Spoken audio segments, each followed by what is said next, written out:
इस वीडियो में हम लोग क्लास 10 का चैप्टर नंबर 3 से एक्सरसाइज नंबर 4 देखने वाले हैं। तो इस एक्सरसाइज 4 में एक टॉपिक है विभेदक। तो विभेदक के बेस पे 3 क्वेश्चन सॉल्व हुआ है। तो 3 टाइप के डिफरेंट क्वेश्चन हैं, बट तीनों टाइप के जो क्वेश्चन है वो विभेदक के बेस पे ही सॉल्व होगा। और जो चौथा टाइप का जो क्वेश्चन है वो सूत्र विधि वाला है। तो सूत्र विधि वाला नेक्स्ट वीडियो में देखेंगे। पहले हम लोग विभेदक के लिए देख लेते हैं। तो विभेदक के लिए हम लोग क्वेश्चन देखेंगे। तो सबसे पहले विभेदक के लिए एक फार्मूला देख लेते हैं। विभेदक के लिए फार्मूला इस टाइप से होगा। एक वर्ग समीकरण के लिए हम विभेदक अगर ज्ञात करेंगे तो उसके लिए फार्मूला इस टाइप से होगा। D equal B square minus 4ac। और विभेदक को डिस्क्रिमिनेंट कहते हैं। तो यहाँ पर देख लेते हैं, ये एक फार्मूला है। तो इसकी 3 कंडीशन होगी। D equal B square minus 4ac है, तो इसका 3 कंडीशन होगा। अगर सपोज इसकी वैल्यू, अगर डी की वैल्यू, अगर इसकी जो टोटल वैल्यू है अगर ये 0 हो गई, तो अगर 0 हो गई तो इसके जो मूल होंगे, जो वर्ग समीकरण दिया रहेगा उसका जो मूल होगा, उसके जो मूल होंगे वे समान होंगे, तभी ये वाला कंडीशन होगा। डी की वैल्यू 0, इसके लिए मूल समान होगा। यहाँ पर लिख सकते हैं, इसके लिए मूल समान होगा। 2 मूल मिलेंगे तो दोनों मूल क्या होगा, आपस में समान होगा। और सेकंड कंडीशन ये पॉसिबल है, एक कंडीशन ये पॉसिबल हो सकता है। सेकंड ये अगर ये होगा, जैसे डी की जो वैल्यू होगी वो वैल्यू 0 से बड़ी होगी। अगर डी की जो वैल्यू मिलेगी, मतलब यहाँ पर जो बी की वैल्यू, ए की वैल्यू, सी की वैल्यू पुट करेंगे, सॉल्व करेंगे तो डी की वैल्यू मिलेगी। और डी की वैल्यू यहाँ पर जो मिलेगी, अगर वो पॉजिटिव वैल्यू हो गई, तो जब पॉजिटिव वैल्यू होगी तब इसके जो मूल हैं वो धनात्मक होंगे, क्योंकि जो भी वैल्यू 0 से बड़ी होती है वो धनात्मक होती है। तो धनात्मक होंगे। और यहाँ पर दोनों जो मूल होंगे वे मूल असमान होगा, असमान। और थर्ड नंबर का इस टाइप से पॉसिबल होगा। थर्ड नंबर, एक कंडीशन 0 के इक्वल हुआ, 0 से बड़ा हुआ। अब एक कंडीशन ऐसा हो सकता है, डी की वैल्यू 0 से छोटी। तो 0 छोटी कहने का मतलब कोई भी नेगेटिव वैल्यू मिल सकती है। और यहाँ पर डी की वैल्यू 0 से बड़ी कहने का मतलब कोई भी पॉजिटिव वैल्यू मिलेगी। तो यहाँ पर अगर कोई डी की वैल्यू जो है वो नेगेटिव वैल्यू मिल गई, डी की वैल्यू नेगेटिव वैल्यू मिलेगी कहने का मतलब 0 से छोटी होगी। तो उस कंडीशन में यहाँ पर जो वैल्यू मिलेगी वो होगी ऋणात्मक, काल्पनिक कहते हैं उसको, हम इमेजिनरी नंबर भी कहते हैं। तो इसके मूल क्या होंगे, काल्पनिक होंगे और असमान होंगे। काल्पनिक होंगे और असमान, काल्पनिक और असमान होंगे। तो अब हम लोग क्वेश्चन नंबर फर्स्ट से देखने वाले हैं। क्वेश्चन नंबर फर्स्ट से हम क्वेश्चन नंबर फर्स्ट का थर्ड देखेंगे, ये रूट वाला है। तो यहाँ पर सिर्फ हम लोग को विभेदक पता करना है। अगर विभेदक की प्रकृति बोले, अगर मूलों की प्रकृति बोलेगा, तब ये तीनों कंडीशन में से चेक करेंगे कि कौन सा कंडीशन सही है। तो हम लोग सबसे पहले सिर्फ विभेदक के लिए सॉल्व करेंगे। तो विभेदक के लिए क्वेश्चन ये है, root 3x² plus 2 root 2x and minus 2 root 3 equal 0। अब यहाँ पर a की वैल्यू हम लोग को रूट 3 मिल जाएगी, a equal root 3, and b की वैल्यू यहाँ पर मिलेगी 2 रूट 2, एंड c की जो वैल्यू है वो मिलेगी माइनस 2 रूट 3। ये हो गई c की वैल्यू। अब यहाँ पर हम लोग फार्मूला में पुट करेंगे वैल्यू को। तो फार्मूला हम लोग किस टाइप से है, d equal B square minus 4ac। अब यहाँ पर हम लोग वैल्यू पुट करेंगे, तो b की वैल्यू ये है तो रखेंगे यहाँ पर। तो ये होगा 2 रूट 2 का होल स्क्वायर होगा, एंड माइनस 4। a की वैल्यू यहाँ पर होगी, a की वैल्यू रूट 3 है, एंड c की जो वैल्यू है वो माइनस में है।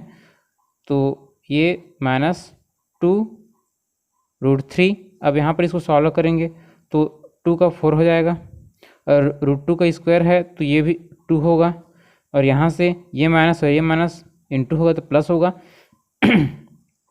यहाँ से वैल्यू हमें मिल जाएगी, इसका 4 इंटू ये √3 और ये √3 है तो इसका 3 होगा और ये 2 होगा। तो इसको आगे सॉल्व करेंगे तो वैल्यू हम लोग को मिलेगी, इसको सॉल्व करेंगे तो ये हो जाएगा 8 होगा और ये सॉल्व करेंगे तो ये कितना होगा, ये 24 होगा। तो जब ऐड करेंगे तो ये हो जाएगा 32 होगा। तो ये हो गया, डी की वैल्यू यहाँ पर मिल गई। तो डी की वैल्यू हम लोग को यहाँ पर मिल गई, डी की वैल्यू ये है 32 मिल गया। तो ये हम लोग का फर्स्ट आंसर हो गया। ये अगर सिर्फ विभेदक बल है उसके लिए है। अगर क्वेश्चन में समीकरण के मूलों की प्रकृति का पूछे रहता तब यहाँ पर हम कह सकते थे कि ये वैल्यू डी की वैल्यू जो है पॉजिटिव है, 0 से बड़ी वैल्यू है, तो यहाँ पर मूल असमान होंगे। अब आगे बढ़ते हैं। अब मूलों की प्रकृति के बेस पे दो क्वेश्चन देख लेते हैं। तो सेकंड नंबर का जो क्वेश्चन है वो है मूलों की प्रकृति ज्ञात कीजिए है। तो यहाँ पर लिख सकते हैं मूलों की प्रकृति, मूलों की प्रकृति। अब प्रकृति ज्ञात करना है तो कम से कम दो टाइप के क्वेश्चन हम लोग देख लेते हैं यहाँ पर। तो question number second and third देखते हैं। तो क्वेश्चन नंबर सेकंड जो है वो इस टाइप से है, 2x² + 2x + 2 = 0। तो यहाँ पर हम लोग देखेंगे कि a की वैल्यू यहाँ पर हम लोग के पास 2 है एंड b की वैल्यू भी 2 है एंड c की जो वैल्यू है ये भी 2 है। अब यहाँ पर हम लोग d = b² - 4ac, यहाँ पर हम लोग वैल्यू पुट करेंगे तो b की वैल्यू यहाँ पर 2 है तो 2 का स्क्वायर होगा एंड -4, a की वैल्यू भी 2 है और c की वैल्यू भी 2 है। अब इसको हम लोग सॉल्व करेंगे तो ये होगा 4 हो जाएगा, 4 होगा। और इसको जब सॉल्व करेंगे तो यहाँ पर हम लोग को मिलेगा वैल्यू, ये 4 होगा और ये 4 के साथ गुणा होगा तो ये 16 हो जाएगा। तो यहाँ पर जो वैल्यू मिलेगी वो हम लोग के पास हो जाएगी -8 मिलेगा। तो ये जो वैल्यू है ये काल्पनिक हो गई, क्योंकि यहाँ पर जो डी की वैल्यू है -8 है। तो ये जो वैल्यू है ये वैल्यू 0 से छोटी है, तो इसका जो मूल होगा वो काल्पनिक और असमान होगा। तो यहाँ पर लिख सकते हैं मूल जो है वो काल्पनिक होगा, मूल काल्पनिक व असमान।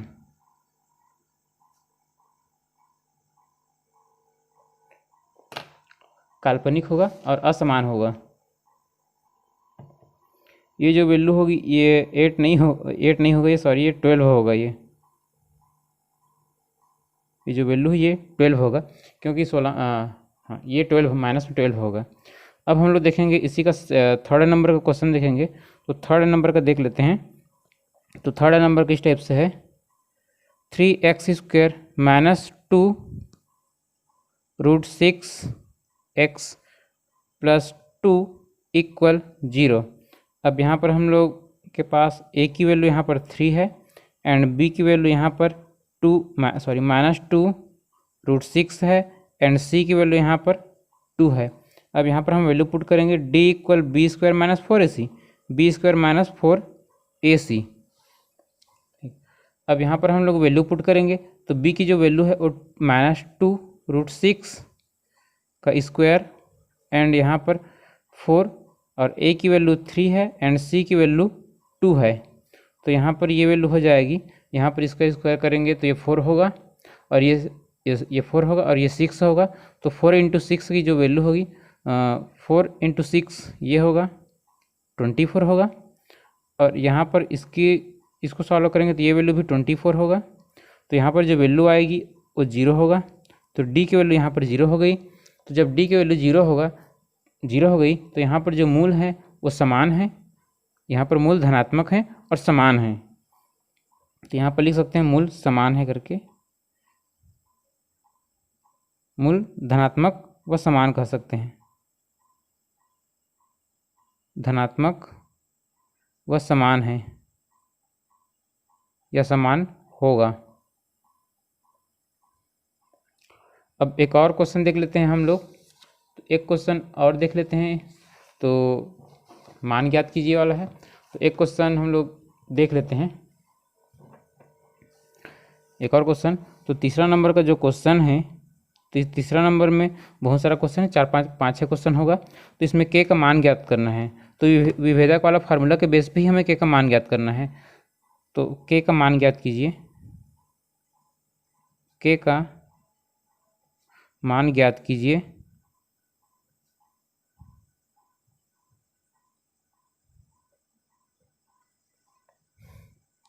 तो यहाँ पर क्वेश्चन, तो इसके लिए जो क्वेश्चन उसमें लिखा है, के का मान ज्ञात कीजिए यदि समीकरण के मूल वास्तविक और समान हो तो।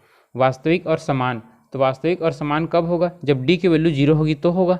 तो डी इक्वल 0 लेके सॉल्व करना पड़ेगा। सबसे पहले हम लोग क्वेश्चन लिख लेते हैं। सबसे पहले क्वेश्चन यहाँ पर लिखेंगे। अब यहाँ से हम लोग क्वेश्चन देख लेते हैं। थर्ड का फर्स्ट क्वेश्चन है 2x² - 10x + k = 0। तो यहाँ पर a की जो वैल्यू होगी वो 2 है, एंड b की वैल्यू यहाँ पर -10 एंड c की वैल्यू यहाँ पर k है। तो यहाँ पर हम लोग d की वैल्यू ज्ञात करेंगे, तो सॉरी k की वैल्यू ज्ञात करना है। तो d = b² - 4ac। तो इसी मेथड से ज्ञात करने का रीज़न ये है क्योंकि क्वेश्चन में दिया है कि समीकरण के मूल वास्तविक और समान हैं। तो वास्तविक और समान है तो उसके लिए हम लोग यही वाला फार्मूला अप्लाई करेंगे। तो यहाँ से हम लोग देख लेते हैं कि b की जो वैल्यू है वो -10 है, तो इसका स्क्वायर होगा, एंड 4 a की वैल्यू 2 है, एंड c की वैल्यू जो है वो k है। तो यहाँ पर इसकी वैल्यू होगी 100, एंड यहाँ पर इंटू करेंगे तो 8k होगा। तो हम लोग को क्वेश्चन में पहले बता दिया गया है कि मूल वास्तविक और समान है, इसलिए d की वैल्यू 0 है उससे, और d की वैल्यू यहाँ पर 100 - 8k है, तो इसकी वैल्यू भी क्या होगी? 0 होगी। 100 - 8k = 0। अब यहाँ पर हम लोग को k की वैल्यू चाहिए, तो हम लोग ऐसा कर सकते हैं -8k = -100, दोनों साइड से माइनस कैंसिल हो जाएगा, और k की वैल्यू हमें चाहिए तो 100/8 लिख सकते हैं। इसको हम 4 से डिवाइड करेंगे तो 4 इन 2 बार में जाएगा 8, और ये 25 बार में जाएगा। ठीक, 4 से डिवाइड करेंगे तो ये हो जाएगा 25/2। ये k की वैल्यू हो गई, तो इसका आंसर है। तो इसी टाइप से और भी बहुत सारे क्वेश्चन सॉल्व कर सकते हैं हम लोग। तो एक क्वेश्चन और देख लेते हैं फिलहाल। तो एक क्वेश्चन और देख लेते हैं इसमें से। तो हम लोग क्वेश्चन नंबर 3 देखने वाले हैं। तो क्वेश्चन नंबर 3 को देख लेते हैं। ये थोड़ा डिफरेंट है, थोड़ा सा है। तो यहाँ पर हम लोग के पास a की वैल्यू 2 मिलेगी, एंड b की वैल्यू k, एंड c की जो वैल्यू है वो 9/8 है।